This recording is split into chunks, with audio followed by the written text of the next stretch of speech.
I must say I always find the sound of the harp very pleasing, but we're going to go from the harp to the pipes, equally pleasing. There's been much mention and marking this year of the 150th anniversary of the birth of William Butler Yeats, and the Rolling Wave is going to do its bit tonight.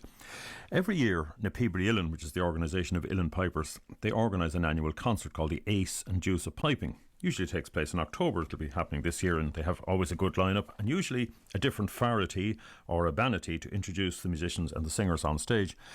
And some years ago in the National Concert Hall in Dublin, it was Brendan Kennelly, and he gave, for me, a really magical reading of a Yeats poem. And sometimes you can be hearing a poem, or for that matter a song or a tune, for years, but then someone plays it or sings it or says it, and it sort of lifts it, and then you get a lot more out of it, becomes a different thing. I must say that I had that experience when Brendan Kennelly introduced this poem on stage that night.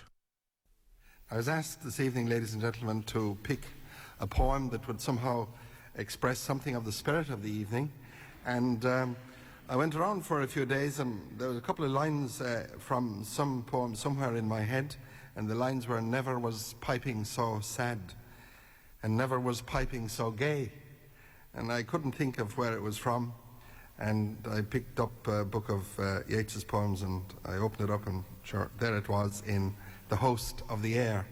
And the word host is a kind of, well, obviously suggests communion, and I think that a kind of communion has taken place here this evening and will continue to take place with Catherine Ennis and Liam O'Flynn.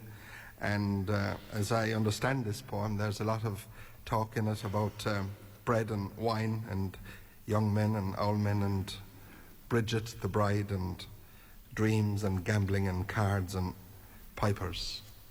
Kind of a magic. The Host of the Air.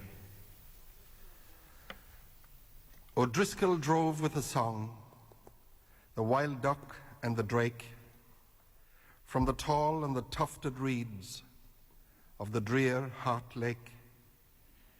And he saw how the reeds grew dark at the coming of night tide, and he dreamed of the long dim hair of Bridget his bride.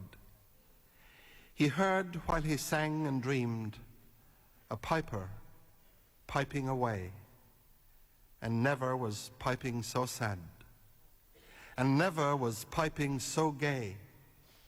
And he saw young men and young girls who danced on a level place, and Bridget, his bride, was among them with a sad and a gay face. The dancers crowded about him, and many a sweet thing said, and a young man brought him red wine, and a young girl white bread.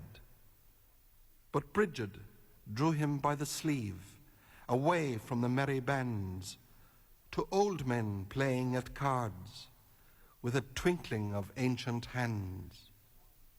The bread and the wine had a doom, for these were the host of the air.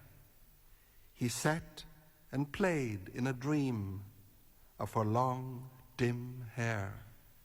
He played with the merry old men and thought not of evil chance, until one bore Bridget his bride away from the merry dance. He bore her away in his arms, the handsomest young man there, and his neck and his breast and his arms were drowned in her long dim hair. O'Driscoll scattered the cards, and out of his dream awoke. Old men and young girls were gone like a drifting smoke. But he heard, high up in the air, a piper piping away, and never was piping so sad, and never was piping so gay.